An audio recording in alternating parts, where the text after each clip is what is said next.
And we're going to talk about carbon emissions in a bid to do that, because this will get you talking. There's a thing called red diesel, right?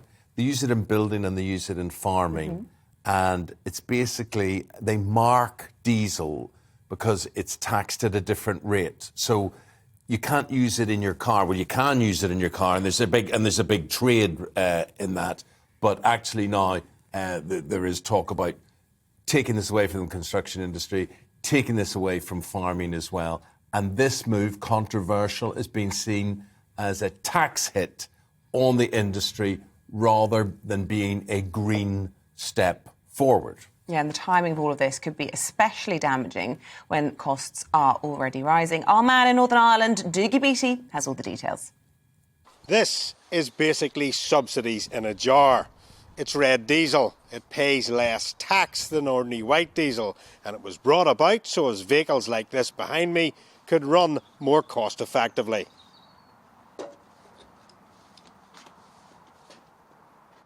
This fuel was first introduced in 1961 and was there to help with the costs of infrastructure, road building and agriculture. But because of green legislation, it may now be under threat. From the 1st of April, red diesel will no longer be available to the construction and building industry. This means the price of raw materials will rise. This will cost the industry millions of pounds, and ultimately is a tax grab from the government.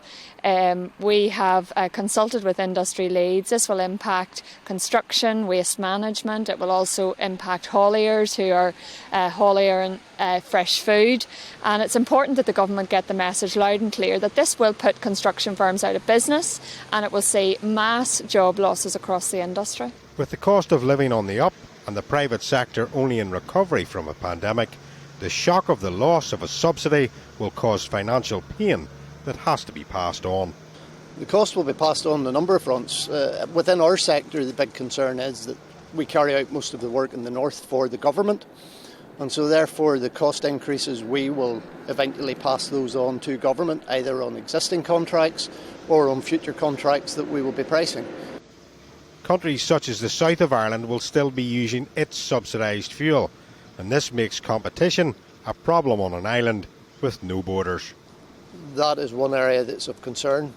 We would carry out about 15% of our workload in the Republic of Ireland, and obviously the removal of the rebate will mean that we are less competitive whenever it comes to pricing work against our competitors in the Republic.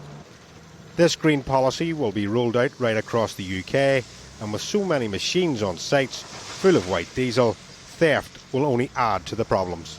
We've already started a rollout programme of increasing security at our depots where we dispense fuel from. This may be by the introduction of CCTV cameras. We are also looking into introducing anti-siphon devices to all our vehicles. Diesel is diesel. Red diesel is diesel with a dye in it. So removing the rebate means we have to start using diesel. There will be no reduction in carbon emissions until such times as alternative plant is made available, which is equally productive using greener alternative methods. Food production on farms will not be directly affected, although those using the fuel on HGVs for frozen food and generators will have to examine the law very closely. Green issues are important to us all, but is it wise to replace established practices when there's no clear alternatives? Dougie Beattie, GB News, down on the farm. See, Dougie raises a very good point there, right? They're replacing this, so it's not going to affect the environment. It's just going to affect the revenue that the Treasury take in. So it gives them more money. It does nothing for the environment, and it hits industry and to a degree farming. And therefore it's all passed on to all of us. Who thinks this up? I mean, is there any joined up, coordinated thinking on these things? Sledgehammer. You would like to go into these cabinet or these civil servants and say, listen, you Egypts, you know, this is doing nobody any good. It was getting you more money, which is what it's all about. Well, sadly, there's a bit of that, isn't there?